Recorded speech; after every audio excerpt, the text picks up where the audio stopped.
Iniciamos en clave mediática para conocer la actualidad que hace noticia en nuestro planeta. Un análisis a la realidad que intentan reflejar los diarios, los portales, las redes sociales y también los diversos y variados canales de comunicación.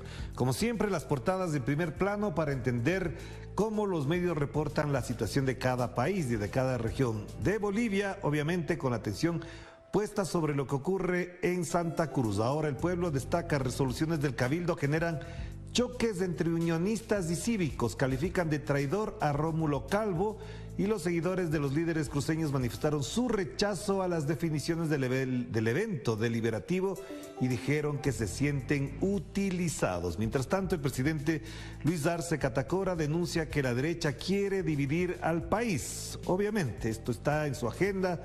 Normalmente la derecha divide de esta manera, pues considera que hay unas personas que merecen un trato, otras otro trato, que las élites merecen mejor atención y además que por herencia deben dirigir el país. Correo del Sur destaca, Cabildo cruceño amplía el paro, pide garantías para reasignar escaños y liberar a los detenidos. Además amenazan con replantear su relación con el Estado. ¿Nuevo esto? Pues no. Santa Cruz ha sido también en algunos momentos ojo y foco de atención sobre esa posibilidad de dividirse, de separarse del Estado central boliviano. La masiva concentración aprobó 5 puntos y de un plazo de 72 horas, eso es lo que se destaca ahí en la imagen que ustedes pueden apreciar.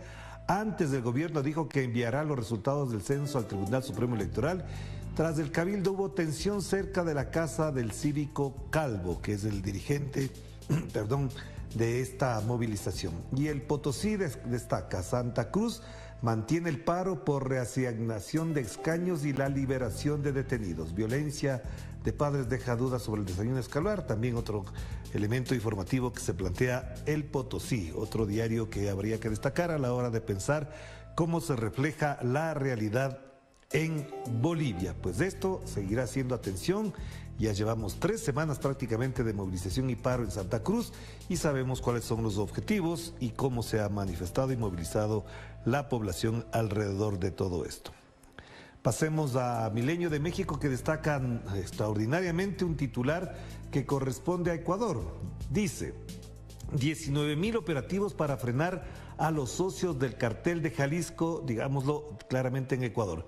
El crimen transnacional, las acciones en Guayas, Esmeraldas y Santo Domingo, donde hay toque de queda, han permitido detener a 196 de los tiguerones y los lobos ligados a los mexicanos. Titular principal de Milenio, que efectivamente ni siquiera en Ecuador se ha puesto de relevancia en los últimos días. 19,000 operativos para frenar a los socios del cartel Jalisco. Pero bueno, hay que hacer una puntualización. 19,000 operativos, ¿qué implica eso? Porque ahí en esas cifras se suman una serie de acciones como por ejemplo revisión de vehículos, que alrededor de unos 5,000 autos han sido revisados y a eso le llaman operativos. Es decir, cuando la policía en la calle para un vehículo, revisa los papeles de los conductores, de los tripulantes y a eso se les llaman operativos. El resultado es que en el Ecuador continúa la violencia. El día de ayer, por ejemplo, en la ciudad de Ambato, una ráfaga sobre un espacio comercial mató a 2 personas y en Guayaquil, a pesar del toque de queda y del estado de excepción, que efectivamente tiene un plazo de 45 días y terminará a mediados de diciembre, evidentemente sigue la violencia. Ni los 19,000 operativos han podido frenar lo que dijo una noche el señor Guillermo Lasso Mendoza: hemos doblegado al crimen organizado, lo cual resultó falso. Lo dijo con una pomposidad inigualable. Y ahí está, Milenio de México también destaca la situación de Ecuador. Y en la parte inferior la fotografía principal de lo que fue el acontecimiento de ayer, una movilización en defensa del Instituto Nacional Electoral frente a las reformas, modificaciones que se plantean desde el poder público. Y bueno, el Universo de Guayaquil no destaca la violencia que ocurre, por supuesto, pero es el tema principal. Aucas, nuevo monarca del fútbol ecuatoriano. Eso de monarca, como suena siempre al lugar común.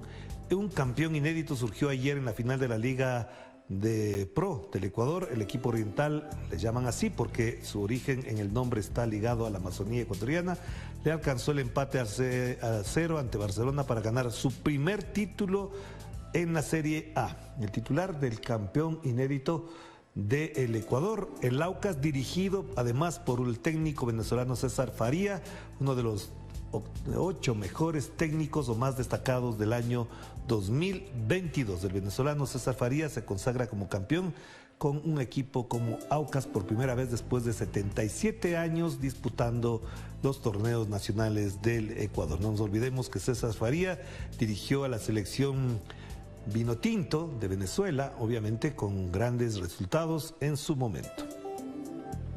Pasamos a página 12 a propósito de lo que ocurre en la ciudad de Buenos Aires, una manifestación fuerte, dura. El conflicto que sacude al sistema de salud de la ciudad de Buenos Aires dejó al descubierto las falencias de una estructura colapsada, dice página 12.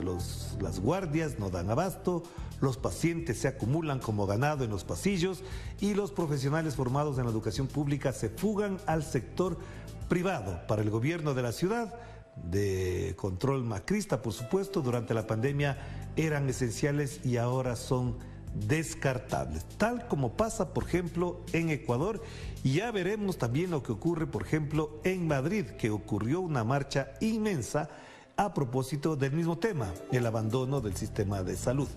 Veamos, por ejemplo, más adelante esta situación.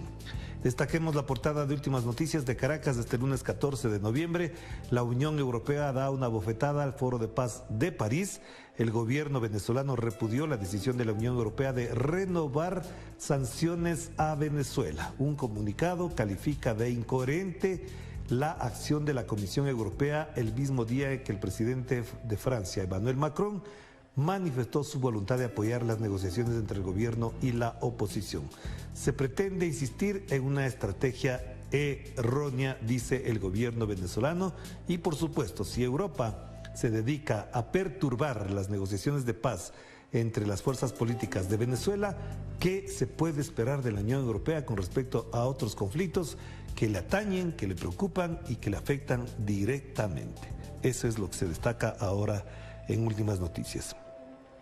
Mercurio de Chile da cuenta de lo que será la postura de este país hoy en la COP27 sobre nuevas metas con las que profundiza su compromiso para aminorar efectos del cambio climático, dice el titular de El Mercurio. Y otra nota que destaca Mercurio es el presidente Gabriel Boric desecha impulsar cambios a la ley antiterrorista pese a ser una promesa de su campaña electoral. Así es, no lo entendemos por dónde apunta la política en general del presidente Gabriel Boric.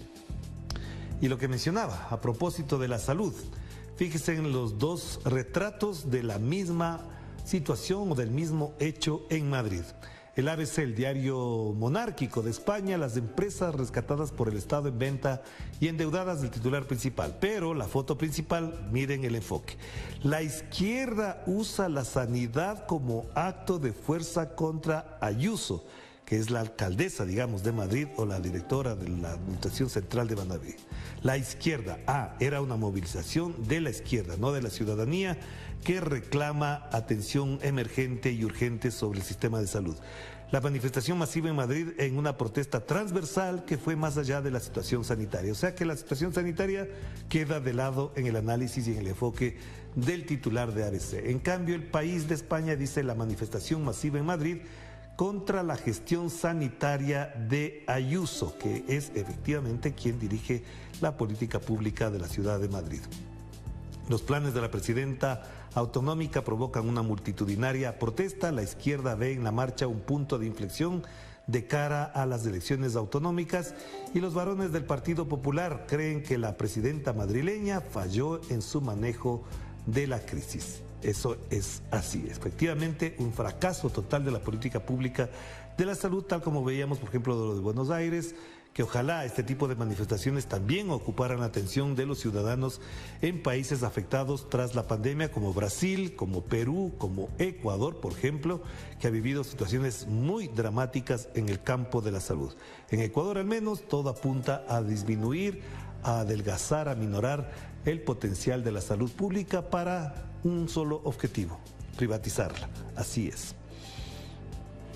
Pasemos a los portales informativos. Lo más importante en la geopolítica mundial es el encuentro entre Xi Jinping y Joe Biden, que se reunirán en Bali, Indonesia, a propósito de la cumbre del G20 a celebrarse esta semana en esa isla, en Bali, Indonesia. Esto es lo que se espera. Obviamente no ha ocurrido todavía, pero hay ya muchas elucubraciones al respecto de lo que podrían conversar, plantearse o intercambiar los dos líderes de las dos mayores potencias en este momento. En el costado derecho, la información de última hora a propósito de lo que ocurrió en Turquía, que se detuvo ya a una persona por el atentado en Estambul, que al menos ha causado hasta el momento unas 6 muertes. En la capital colombiana declara la calamidad pública por las lluvias que siguen, que continúan en Colombia, y el presidente chileno insiste en avanzar en el proceso constituyente. Pues le corresponde, le toca. Por eso llegó al poder, porque había un proceso constituyente en marcha tras el estallido social del 18 de octubre del año 2019. Pasamos a las noticias de América Latina a través de Nodal. La COP27 México anuncia que aumentará de 22 a 35% su reducción de gases de efecto invernadero, un compromiso planteado y que además propone una serie de exigencias para su política pública en cuanto al consumo de combustibles, etcétera, etcétera. En el costado derecho, la Organización de Estados Americanos aprobó una investigación externa al señor Luis Almagro por presuntas faltas éticas. Este señor me parece que tiene los días contados.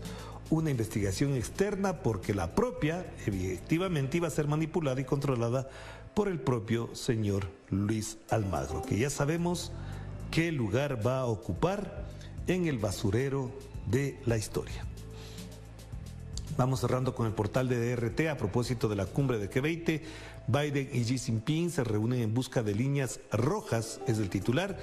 ¿Qué esperar de su primer encuentro cara a cara? Es la respuesta que podremos encontrar en la nota que al interior de este portal se puede leer con tranquilidad. Y aquí algo que los medios de comunicación comenzaron a desinformar. Lavrov comenta la información sobre su hospitalización tras llegar a la cumbre del G20. Dijeron que estaba operado, que estaba prácticamente deshecho, que se encontraba en un hospital. Pues tuvo que grabar un video trabajando en una localidad, me imagino que ahí mismo en Bali, para demostrar que se encuentra en plena salud y que no hay por qué preocuparse, y desinformar a la prensa también es parte del negocio que corresponde a estos medios de comunicación, que deben ocuparse de otras cosas más importantes. Vamos cerrando, como digo, con la agencia EFE. Biden, Lavrov y otros líderes llegan a Bali para la cumbre del G20, que ya se ha mencionado, pero en el costado derecho también información muy importante. Los combustibles vuelven a las gasolineras en Haití, aunque los precios son más altos todos los días. Y los resultados electorales en Estados Unidos, los demócratas mantienen el control del Senado en Estados Unidos según las proyecciones. Obviamente el país más desarrollado del mundo, supuestamente en tecnología y todo, tendrá que esperar hasta mediados de diciembre, dicen algunos, para tener los resultados definitivos de las elecciones ocurridas este 8 de noviembre último. Y por otra parte, al final, cientos de migrantes iniciarán una caravana el domingo en la frontera sur de México. Hagamos la pausa, enseguida volvemos con más de Enclave Mediática.